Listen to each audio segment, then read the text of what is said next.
একদিকে আরজিকর কাণ্ডে প্রতিবাদের ঝড়, আর অন্যদিকে হেমা কমিটি রিপোর্ট ঘিরে উত্তাল মালায়ালাম চলচ্চিত্র জগৎ। এই পরিস্থিতিতেই বাংলা ইন্ডাস্ট্রিতেও যৌন হেনস্থার বিরুদ্ধে সরব বহু অভিনেত্রী। তাদেরকে সমর্থন করেছেন বহু পরিচালকও। মহিলাদের জন্য টলিউডে কাজের পরিবেশ ঠিক রাখার দাবি জানিয়ে চিঠি উইমেন্স ফোরাম ফর স্ক্রিন ওয়ার্কার্সের। UEM Jaipur is a perfect target for prospective students aspiring for good jobs, good education with future-ready skills. Forum মিলে নিশ্চয়ই এটা একসঙ্গে কথা বলে এটা যতখানি সম্ভব, মানে এটার থেকে আমরা কতটা এটার মধ্যে এক্সিকিউট করতে পারি, কারণ এর মধ্যে বিশেষত বেশিরভাগ ক্লজই আছে যেগুলো ধরো তোমার আমাদের লেভেলের নয়, যেগুলো আইনের আওতায় পড়ে। এগুলো আমরা 4টে সংস্থা বসে একটা আলোচনা করে নিশ্চয়ই একটা কিছু মনে হয় ভালো কিছু বের করতে পারবো, এবং এটাতে আমরা সমর্থন করি।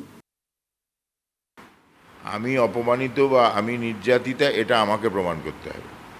আমার মনে হয় ওই বেসিক জায়গাটাতে একটা গণ্ডগোল আছে, যে কারণে প্রচুর এরম হওয়া সত্ত্বেও প্রচুর পুরুষ মানুষের নামে এই জিনিস বাইরে বেরোনো সত্ত্বেও অনেক মহিলাই সাহস করে বলেছেন একটা সময়, বা বলেন, মাঝে মাঝেই বলেন, কিন্তু এই পুরুষ মানুষগুলো কোনো না কোনোভাবে আইনের পথ দিয়ে গলে তারপরে বেরিয়ে যাচ্ছেন।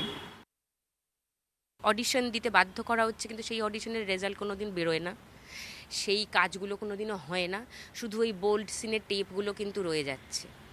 মানে একদম ব্যাঙের ছাতার মতো গজিয়ে গেছে চারিদিকে।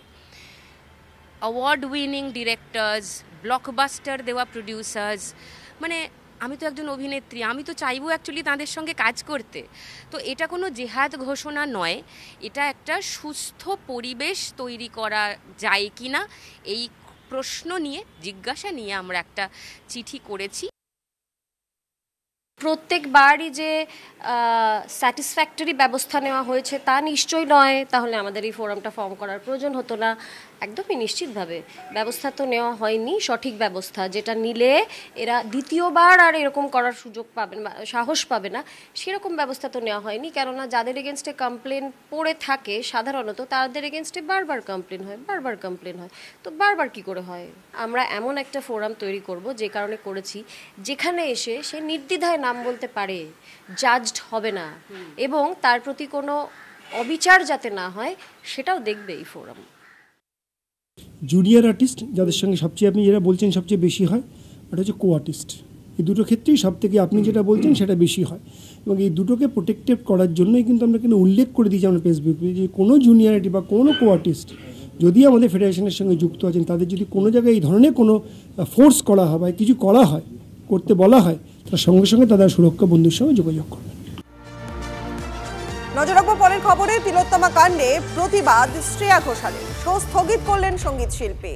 কি জানা যাচ্ছে বিস্তারিত আপডেট নেব আমাদের প্রতিনিধি সায়ন্ত ভট্টাচার্যের কাছ থেকে। সায়ন্ত, দেখো, চলতি সেপ্টেম্বর মাসে শ্রেয়া ঘোষালের নেতাজি ইন্ডোর স্টেডিয়ামে একটি বেসরকারি সংস্থার উদ্যোগে শো হবার কথা ছিল, কিন্তু যেটা তিনি সোশ্যাল মিডিয়ায় জানিয়ে দিলেন, পরিষ্কার করে দিয়েছেন যে তিলোত্তমার ধর্ষণ এবং খুনের ঘটনায় তিনি ব্যথিত, এবং যে ভয়ানক ঘটনা ঘটেছে তাতে কোনোভাবেই তিনি এখন বিনোদনের সঙ্গে কোনো অনুষ্ঠান করতে পারবেন না, এবং সেই কারণে কলকাতায় আপাতত তিনি শো বাতিল করছেন। অর্থাৎ সেপ্টেম্বরের যে শো হবার কথা ছিল তিনি করছেন না, কারণ তিলোত্তমার খুনের প্রতিবাদে। আর সেই কারণে তিনি পরবর্তীকালে কবে শো হবে সেটা পরে জানানো হবে, কিন্তু আপাতত এই ঘটনায় যেভাবে তার বুক কেঁপে গিয়েছে তাতে কিন্তু তিনি মনে করছেন এই পরিস্থিতিতে শো করা সম্ভব না, সেটা তিনি সামাজিক মাধ্যমে জানিয়ে দিয়েছেন এবং কলকাতায় শো বাতিল করলেন। বেশ, ধন্যবাদ সায়ন্ত।